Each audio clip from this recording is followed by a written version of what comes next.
afternoon, Rotarians and guests. My name's Tony Bettini. I'm your MC today. Normally I would give an acknowledgement, but I've invited the Lord Mayor, Nick Rees, to do that when he speaks to us. So thank you, Nick, for agreeing to do that. We have a reflection today. Actually, it's an unusual one because it was written by Ruth Martinez, unable to attend. So Trevor Nink is going to read her reflection to us. Using an unknown path towards resolution is what we're going to hear about. So thank you, Trevor. Thank you, Tony.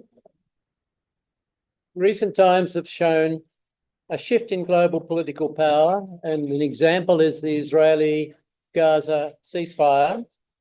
There are times we are faced with the need to arrive at a resolution given an unknown or a new path. The process, while not easy, is transformative and rather growth fulfilling. It is a canvas where we can create our own meaning of discovery. During this dilemma, it is thought-provoking if we just remain with the status quo, do nothing, and let time resolve the situation. However, we discover that it is in these moments of growth, even at our ripe age, so Ruth was talking to me, that we discover something remarkable, the strength to push through unshaken in face of this unknown life's uncertainties. Every step may be a trial, but it is a canvas, a space where we can create our own meaning.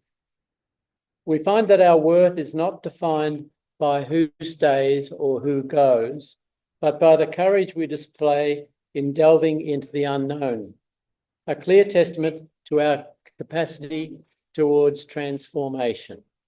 Thank you. Thank you, Trevor. Rotarians and guests, please be upstanding. A toast to Australia and Rotary International. Please take a seat.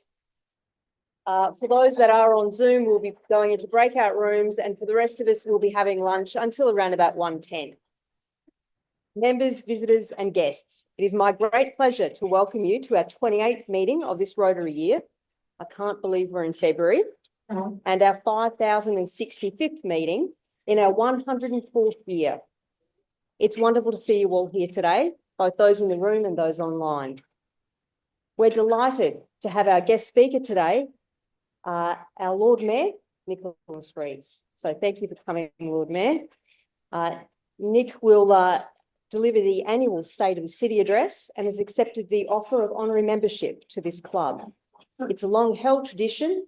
Oh, and the microphone's just turned up. The Lord Mayor will be more fully introduced by our chair of the day, Rob McGurk. Would you please join me in acknowledging and making him welcome? Now, we have a number of club guests today. First, I want to see Julie Noonan. Are you in the room? She is not. Okay. We were going to be presenting the Christmas appeal check on behalf of us to Western Chances, but I will check in with Julie at another point about when we can do that. We also have Dr. Sarah Gosper. Sarah will be inducted into our club shortly as part of the Monash corporate membership team. So please join me in welcoming Sarah.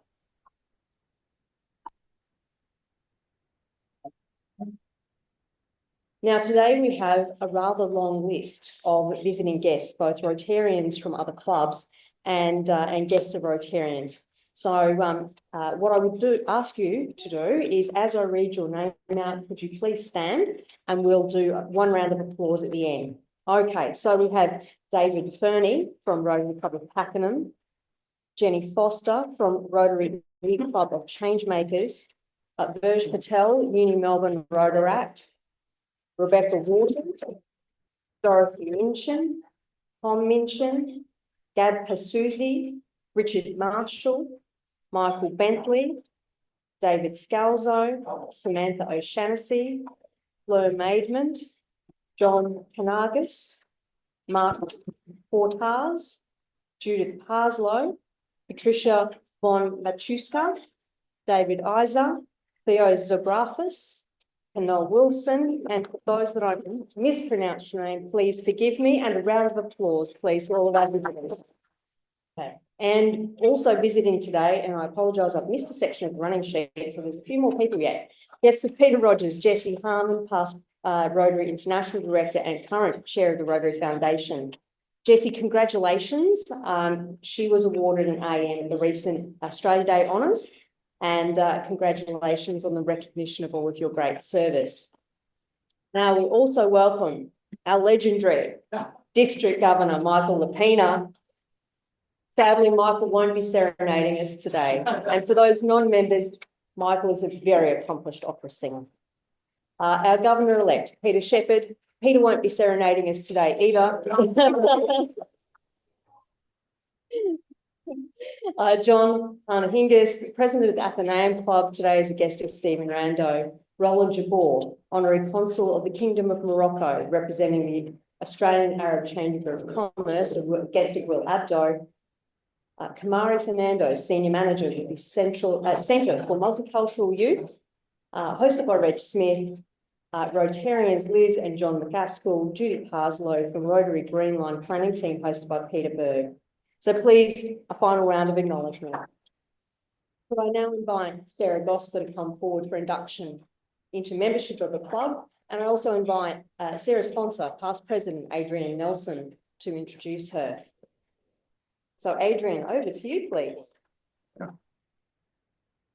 Well, thank you, President Catherine. It gives me much pleasure to introduce the membership of the club, and please come and join me up here. Sarah Gosper. Sarah holds the position of Coordinator of the Global Immersion Guarantee Program at Monash University. When we met with Monash Vice-Chancellor Sharon Pickering last year to expand the membership of our Monash University corporate team, Sharon immediately came up with one name and one name only, and that was Sarah. Sarah can explain a bit more about the Global Immersion Program at a suitable time, but we can't wait to find ways for Rotary Melbourne to work together on these short-term, hands-on international learning opportunities for Monash students, including, for example, environment projects in South Pacific Island nations, Samoa and Vanuatu.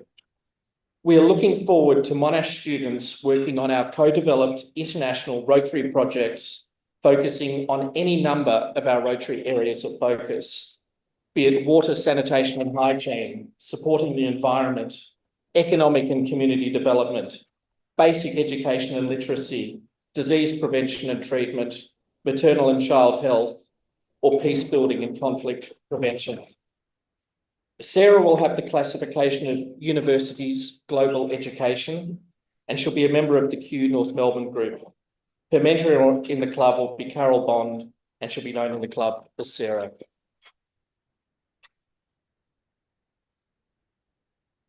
Sarah, we welcome you as a member of Rotary Club of Melbourne. Today you enter an organisation of more than 1.2 million members in close to 37,000 clubs in 221 countries, embracing the internationality of Rotary. We believe that you have the personal and professional qualities that will ensure the principles of Rotary will be safe in your keeping. The Rotary badge that you will receive in a moment, and I hope you'll wear with pride, indicates your commitment to the object of Rotary, to which we all aspire, to service above self. We expect that you will become an ambassador from us to the community in which you live, and we ask that you convey Rotary's aims in all that you do. We look forward to pursuing with you the great work of Rotary. So with this expectation, I offer you the right hand of friendship and ask club members to rise and join me, and by way of acknowledgement, welcome you to our group.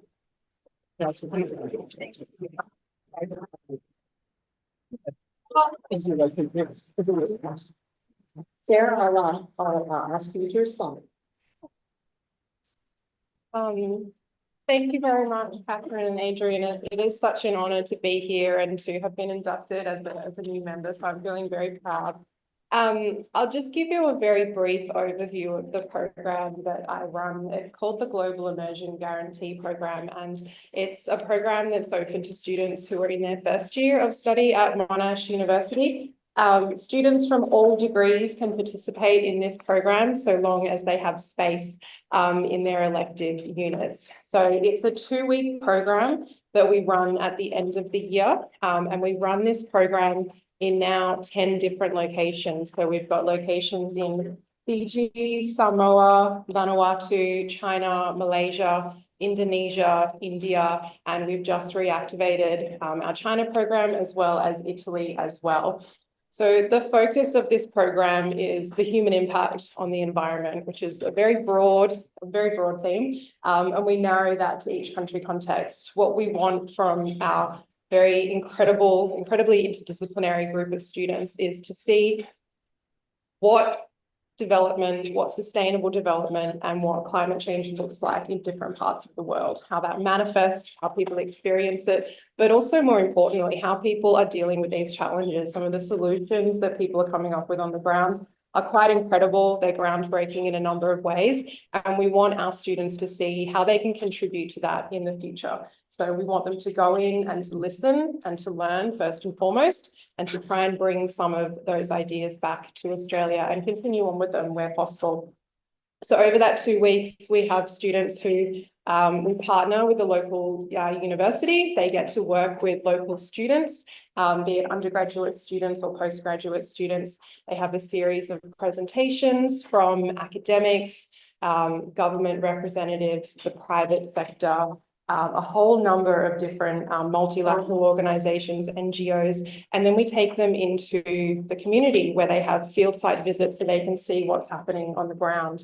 And I think that given the extent of community engagement and the push and the value that we hold in having social impact through this type of program, the opportunity to now work with Rotary, I think is a really fantastic opportunity for us to expand on that, to have our students understand what Rotary is doing in all of the different countries that we work in, and then potentially have more of that impact here on the ground. A number of our students who come back after their program, we just finished up, the last lot finished on Monday, so they're all safely back in Australia. But that was 1,900 students. And that means that there are potentially 1,900 new Rotarians who could come out of this program. I'm being ambitious, but it's certainly there. And I think that this offers great opportunities for collaboration, not only for Monash, but also for our partners on the ground who are doing really incredible things and I think would really value some of these opportunities that could come up. So I'm more than happy to have a chat. I would love to tell you more about the work that we're doing and the type of organisations that we work with. So thank you very much. Thank you, Sarah. Exciting, very exciting. Just a few notices. The Young Achiever Awards. So vocational service, as all of you are aware, is very important and a mission of Rotary. Each year, the Rotary Club of Melbourne offers a number of awards to reward excellence in education, training, and vocational contributions in our communities. Western Chances have put up 3 excellent candidates in the past, one of which was Edward Lee, who we heard from at a recent meeting just before Christmas. We're currently calling for nominations for the Rotary Club of Melbourne Young Achievers Awards, which will recognise and honour 3 outstanding young Victorians under 26 years of age with an award and cheque of $1,500. There are flyers on your tables. If you know of any people who may qualify for this award, please discuss with Reg Smith, Iqbal Rita or Marg Lesser or other members of the Vocational Service Committee. These awards, by the way, will be presented during the course of May. Just a few upcoming events, and then I will hand over to, of course, our guest speaker for the day. But a few things to be putting in your diary. The 12th of February, we've got the annual picnic in the park at Rotary Peace Park. It's free. Make sure you do bring your own chair and own food, but it's a great opportunity to enjoy fellowship.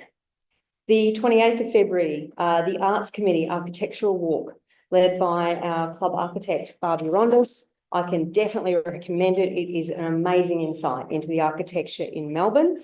We'll start at the Curtin Hotel opposite Trades Hall and end with a friendly dinner at the Imperial Hotel. So make sure you diarise those two. Now to the business of the day. Before I hand over our meeting to our chair, it's my great pleasure to confirm the appointment of Lord Mayor Nicholas Rees as an honorary member of our club for the term of service as Lord Mayor. This is a tradition in our club for some time and in recognition of our strong desire to work together for the City of Melbourne for the benefit of our community. But I'd now ask our chair of the day, Rob McGurk, who's famous for his peace bells, to come to the podium and further introduce our guest speaker. Rob, over to you. Thanks very much, President Catherine. Well, it's with great pleasure that I do introduce our Lord Mayor, Nicholas Rees. As has been mentioned, it's a tradition where we have the Lord Mayor as a member of our club, and each year they attend and give us an update on the state of Melbourne. So we're all looking forward to that. And Nick's assured me already today that he'll attend this every year from here on in, so it's that tradition, which is great. Thanks, Steve. I'm reliably informed also he's the 105th Lord Mayor of our city. He was sworn in as Lord Melbourne in July 2024, and he took over from Sally Capp, as we know, and then re-elected in November 24. He was first elected as a councillor in the City of Melbourne in 2016 and was elected as Deputy Lord Mayor in 2020. And he's had a long experience of service within the council and also experience in business, law and journalism. He's telling me he's had quite a bit of experience as well in TV as well, nighttime TV. So he brings a deep understanding of Melbourne and Melbourne's life to the role of the Lord Mayor. A couple of other things though about Nick is he's one of the original Mobros. He was former chairman of Global Men's Health charity Movember.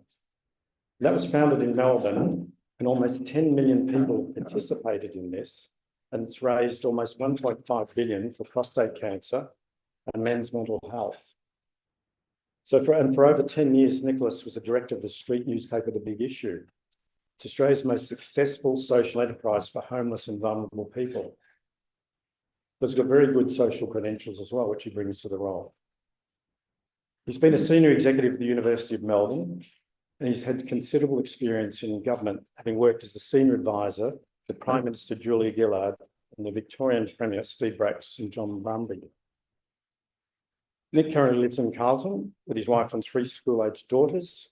He's a paid-up and passionate member of the Carlton Football Club, which won't hold it against him, but it should have been Melbourne, Nick, Melbourne. Sorry. And he's dreaming of a flag for the Blues in 2025, so you just keep dreaming about that one. Okay, so now I think we're going to do the official induction as a member. So I'll ask you to come up, Nicholas, to accept your pins. Nick, the good news is I don't have to do the long induction I just did with Sarah, but I'm very pleased to offer you honorary membership of the Rotary Club of Melbourne for your term of office. We're excited that you're going to come back and see us every year at least, hopefully a bit more.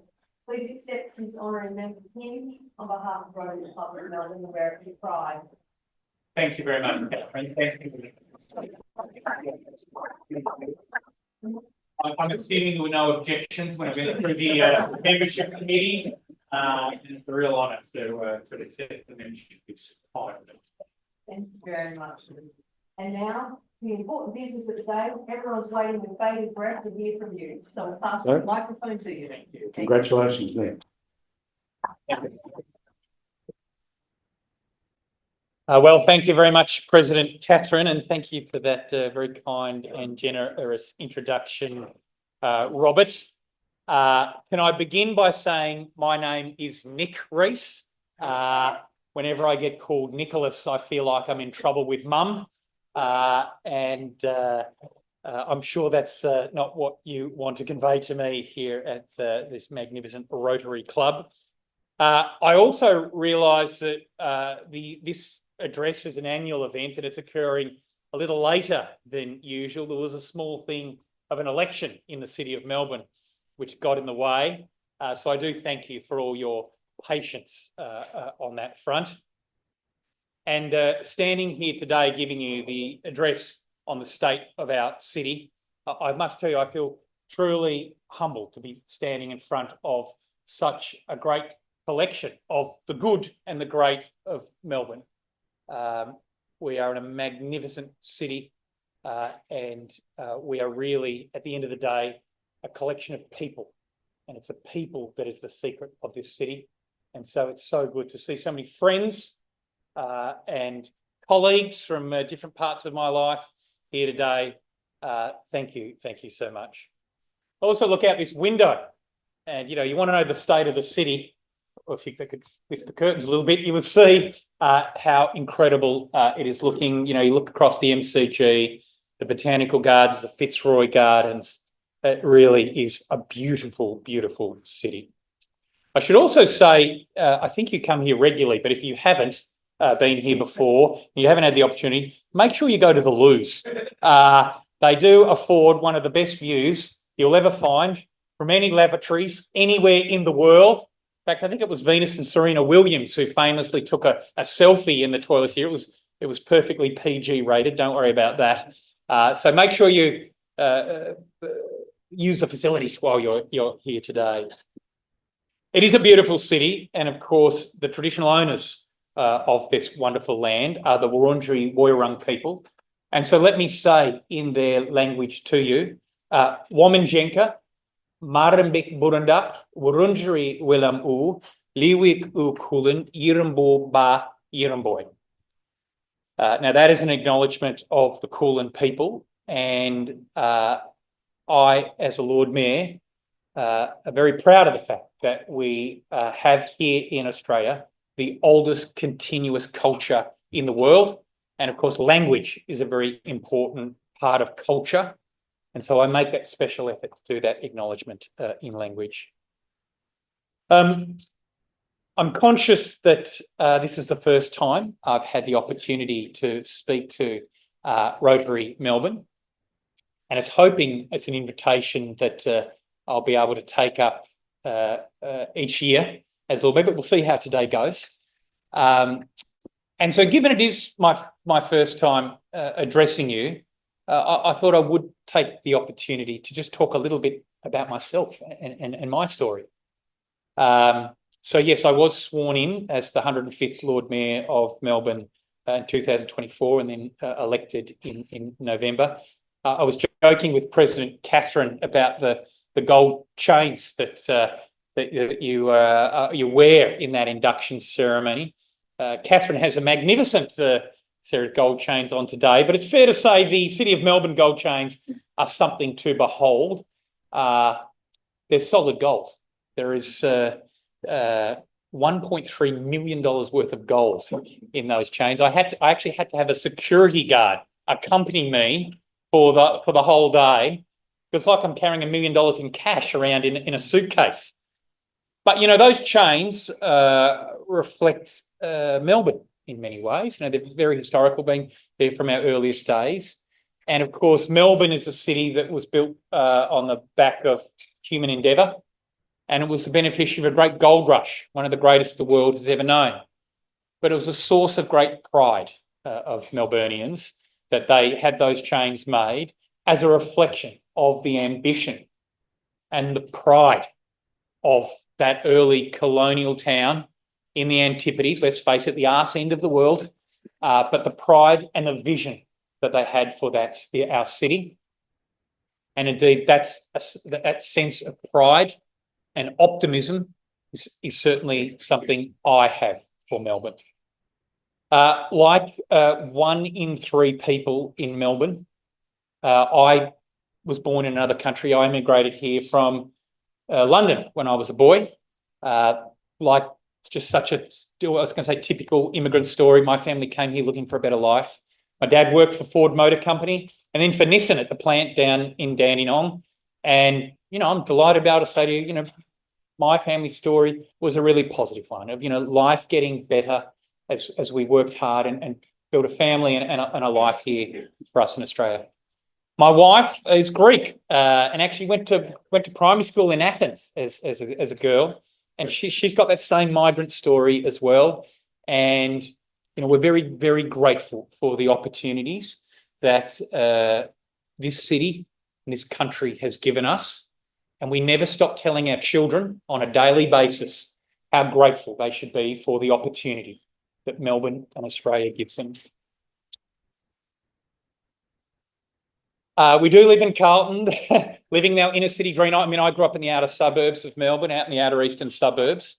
But most of my adult life now, I have lived in the inner suburbs. We're living the inner city dream there in Carlton. And yes, I'm a long-suffering, I'm sad to say, supporter of the Carlton Football Club. You know, I've worked in business and law. I started my career as a lawyer. And to be honest with you, probably the most significant contributions I feel I've made has been in the course of public service. You touched, Robert, on the Movember story. It's an amazing story, really. I was living in a share house in Fitzroy with a couple of mates in our 20s, and we were out, you know, having a few beers, as we quite often did, and joking about how our dads all had mustaches and whatever happened to the mo. And so we kind of hit on the idea of, let's bring back the mustache. And it was a mate's birthday, and we hit on this idea of, let's grow mows in the build up to your birthday party, and let's put a party on. Who knows, a few girls might even turn up. We were pretty nerdy sort of dudes. And so over the month of November, we grew mustaches, and we were kind of making it up as we went along. Let's look, you know, we could even ask people to donate to our mows because we looked ridiculous. And so from that first year, about 30 of us, we raised, I think it was $4,000 in that first year. This incredible idea grew and grew. And so I think we're in our 22nd year now of Movember. Movember is running in 21 countries around the world. As you said, we've raised $1.5 billion globally. We're the most successful charity to ever come out of Australia in terms of fundraising. Our focus has always been on men's health. Prostate cancer, testicular cancer. My dad's a prostate cancer survivor. I've got uncles as well who are survivors. And men's mental health as well. I lost two of my best mates to suicide when I was in my early 20s. Really, really affected me. I won't unpack that story for you today. So men's mental health and prostate cancer. So the amount of money we've raised has been phenomenal. But moreover, the impact we've had through Movember has been incredible as well. So when we started Movember, prostate cancer survival rate in Australia was about 65%. Now it's 98%. Now remember, prostate cancer, it affects, it's the most prevalent form of cancer, men over 40. And so that is millions of men living happier and healthier, longer lives. On the mental health front, it's harder to measure. But if I think about some of my mates like Cam and Damo who took their lives in their early 20s, I honestly think if they were here today, they'd be able to have some of those hard conversations, those powerful conversations, which blokes aren't very good at, which would mean that I think they would be with us today. So that's the Movember story, and that's been a really, really big impact on my life. The Big Issue, I was one of the founding directors at the Big Issue. It started here in Melbourne, most successful social enterprise in Australia. You know, we like to say Movember takes homeless and vulnerable people, turns them into small business people. You know, they have their pitch on the street. It's, again, a brilliant idea, a simple idea. Movember, the magazine, it's a good read. I encourage you all to buy a Big Issue whenever you see one of our vendors. The vendor gets to keep half the cover price. The other half goes to the cost of the journalism, which is really good in the Big Issue. And, of course, the cost of the production and the distribution. Such a simple idea, but has a powerful impact. Hundreds of Big Issue vendors around the country take pride in what they do. They develop relationships with their customers, and it's a pathway back into our society, into our community for them, taking homeless and vulnerable people, giving them a purpose, helping them back into our lives. The other really incredible impact of the Big Issue, in some ways more powerful even than the income it provides for the vendors, is I think the Big Issue has gone a long way to changing people's perceptions about homelessness. You know, when I was a kid growing up, homeless people were people who lived under bridges and on park benches. They were the other. They were invisible to us. And my perception of these things changed when I've had experiences of homelessness in my own family. So I know firsthand how, you know, a wrong step here or there at a certain person in the course of your life can get people into a downward spiral, which ends with them being that person under that bridge, and who then become invisible to the rest of society. The magic of the big issue is that it puts a face to homelessness, and in fact, a friendly face to homelessness. And you realise that person is someone just like us. And so I think that has been that familiarity, that friendly face, that connection that you have with that big issue vendor does more than even the income that the big issue provides in terms of just changing public perceptions about homelessness and what we can do to fix that as an issue in our society. So those experiences have been very formative for me. And when I talk about Melbourne, and, you know, I've recently run the gauntlet of our democratic processes here in this city, and, you know, I'm honoured to have been elected. But one thing I said time and time again is I want Melbourne to be the best and fairest city in the world. In fact, I don't think we can be the best unless we're also the fairest. Now, by best, I mean most prosperous city in the world, most livable city in the world, most sustainable city in the world. All those metrics that we chase as a city. And we do so very, very well, I've got to say. But we also need to be a fair city, a city where we look out for each other, where we know that we are each other's keeper, a city where we love each other. And so for me, Melbourne best and fairest is what I'm all about. And Rotary plays a very, very big part in that story and that vision for Melbourne. Rotary brings people together to do good for our society, for our city, for our world. And so I look forward to being a strong friend, partner, and member of Rotary. Thank you so much, President Catherine, Rob, and the team for welcoming me into your ranks.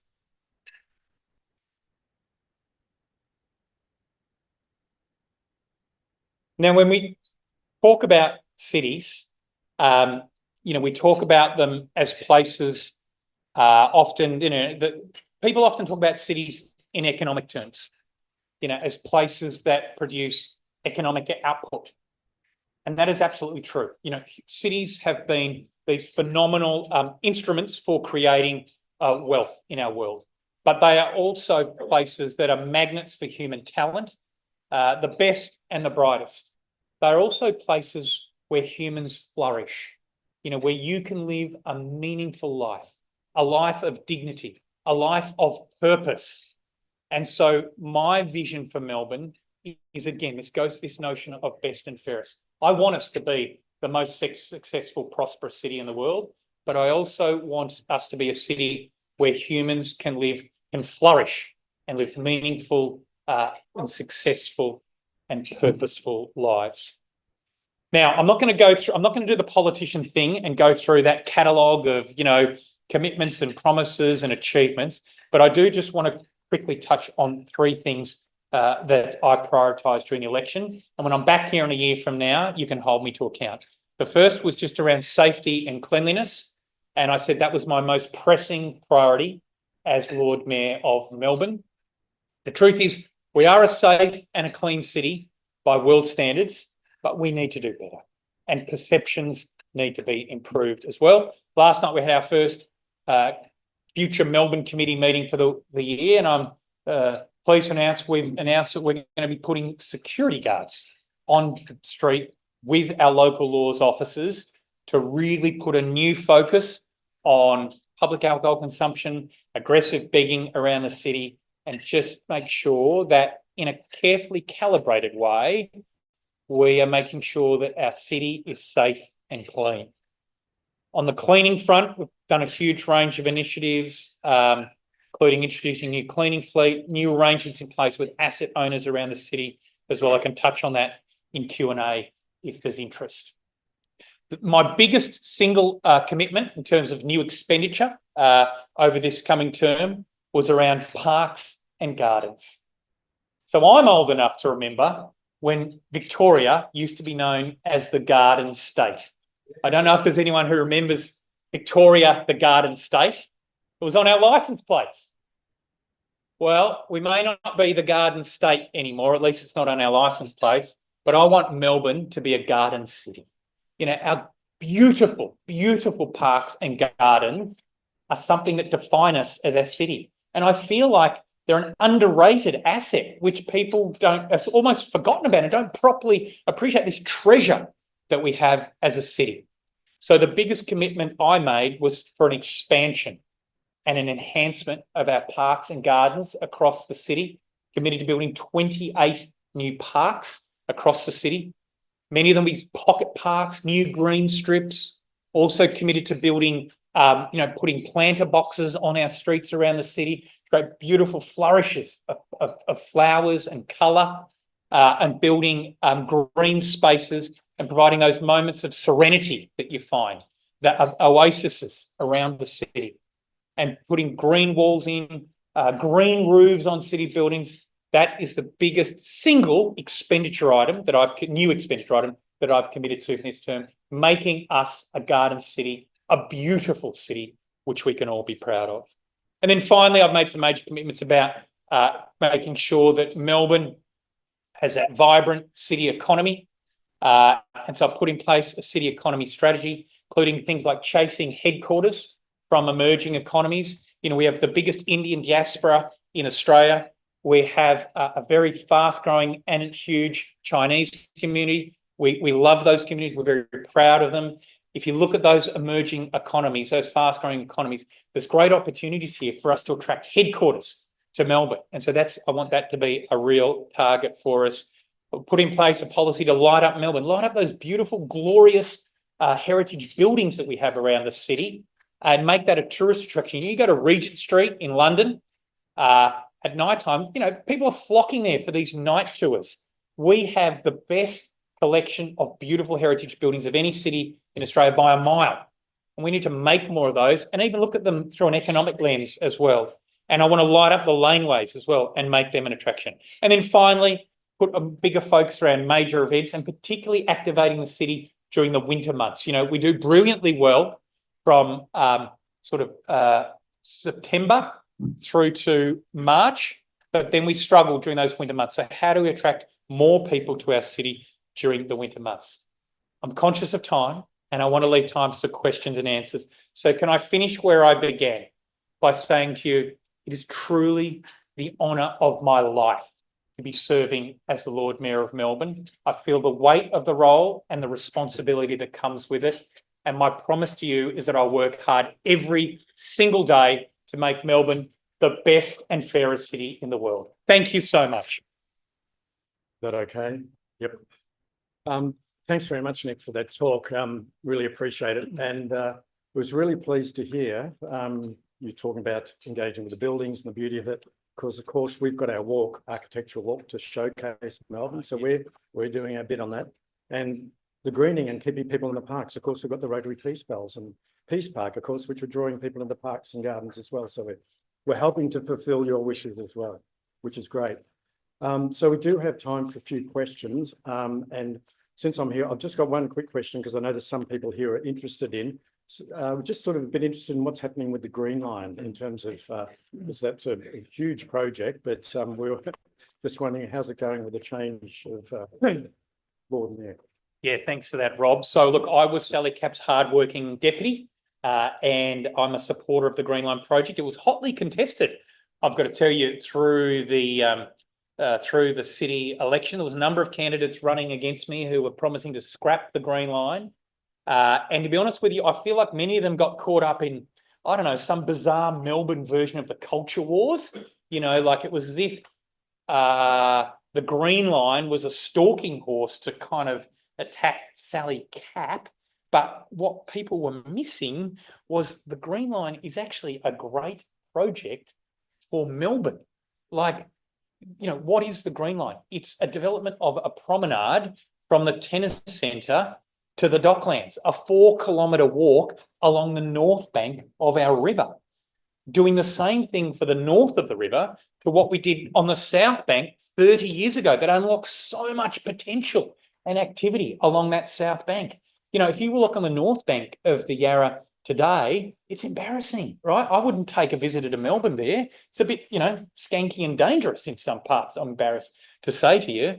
So if we can build a beautiful promenade, a link, you know, a connection of walkways, parks from the tennis centre to the Docklands, it'd be absolutely incredible, doubling the potential of our river. You know, for decades, we turned our back on the river. It's actually a great asset for our city. So to me, the Green Line project is just common sense. And so I will be continuing to invest in that project, unlocking our Yarra River, our Birrarung, and making it a magnificent waterway and a place for people to visit and enjoy in our city.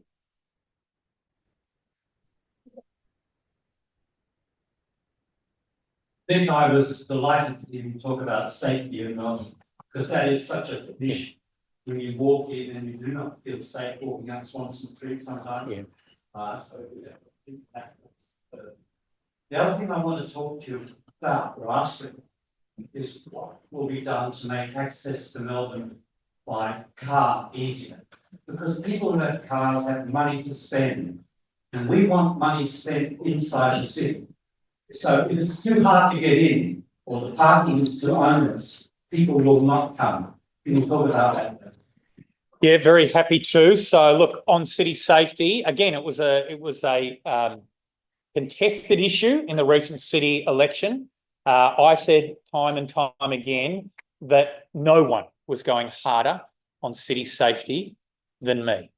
And I make no apologies for that. You know, those of you who are familiar with Maslow's needs hierarchy and how human needs work, like it starts with safety and shelter. If people don't feel safe, they won't come to the city. If they don't feel safe, they won't visit the city. I do think sometimes this debate, you know, gets a little bit exaggerated. Melbourne is a safe city. We shouldn't forget that. But it does need to be made safer.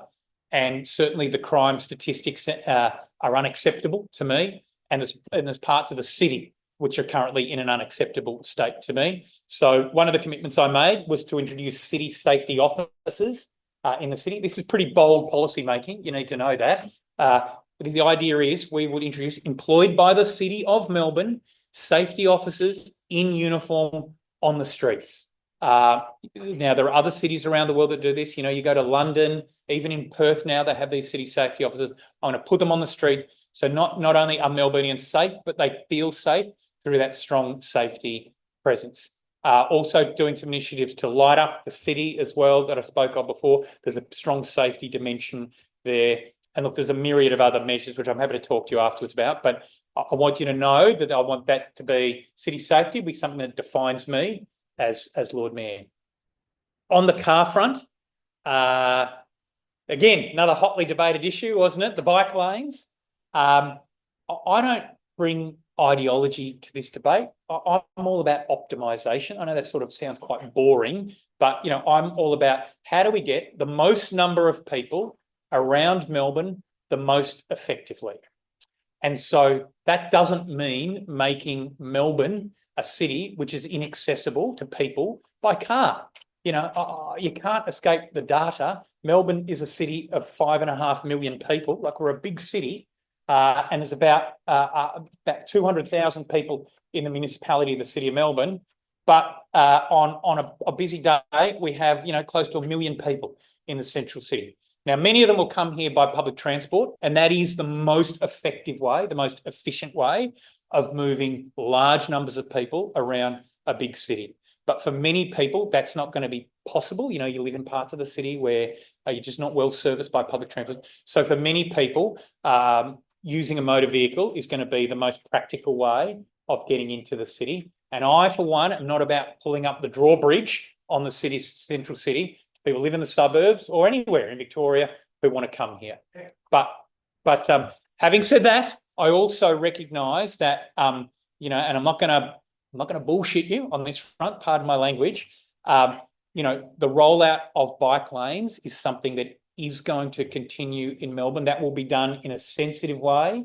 So, you know, we're not about to, you know, in the CBD core here, we've put a pause on any new bike lanes, but there are, I've said I'm going to be driven by what's called bottlenecks and black spots. So, you know, there were 11 cyclist deaths, Melbourne roads last year. That's unacceptable to me. So it's about, okay, where are those deaths occurring?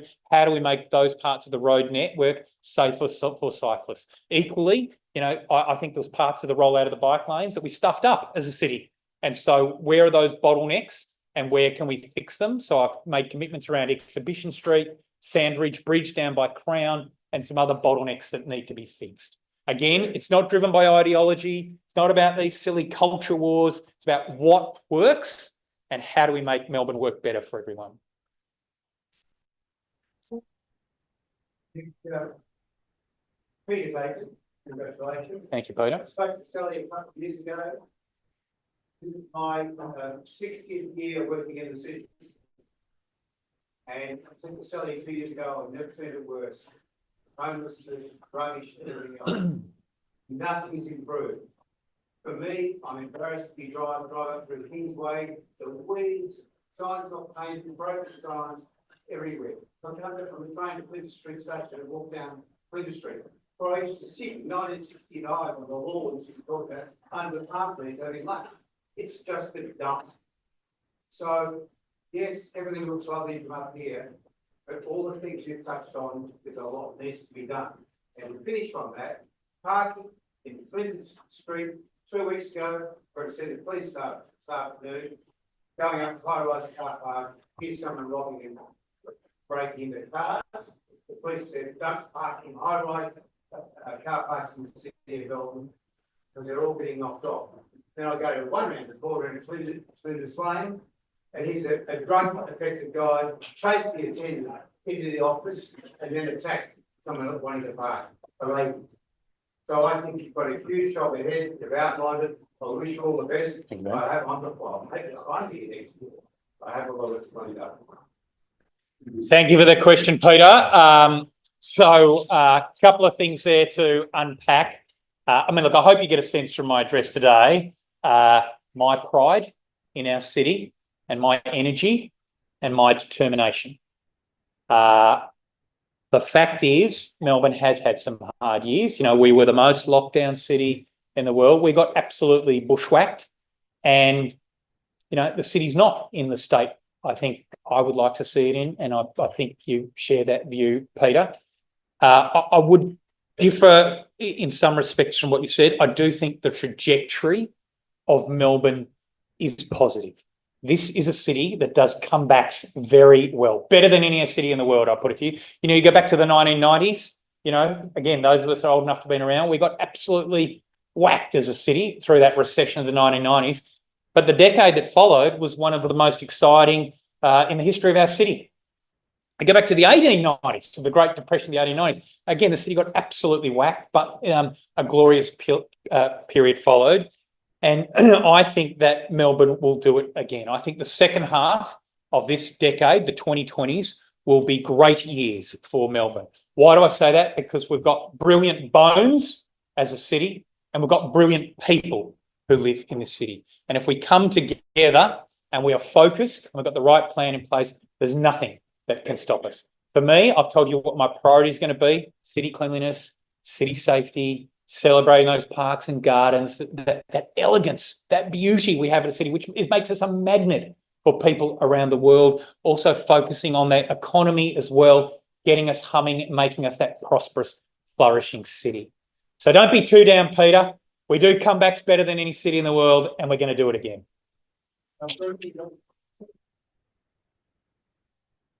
Well, thanks very much for that, Nick. Got it this time. We really appreciate you coming here and talking about it. As you know, you've heard from what we do. We're happy to be behind you. We're 100% behind you in what you want to do. We're here to help you achieve it. And we're hoping to work with you really closely over the next year or two. And thanks again. Congratulations. Thank you. history of our club and some very special Rotary socks produced by one of our members, Phil Spears. Oh, fabulous. So, thank you very much. Thank you, President Catherine.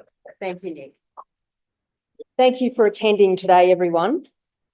And again, thank you, Nick, for your very interesting presentation. I'd also, of course, welcome Nick as one of our newest members, as well as Sarah. Thanks to our MC, Tony Bettini, and Trevor Nick for the reflection today. Thank you to the setup and reception teams. And if any of you are available to stay behind and help us pack up, that would be great. Just a reminder, Rotary Peace Park next Wednesday evening. Please join us.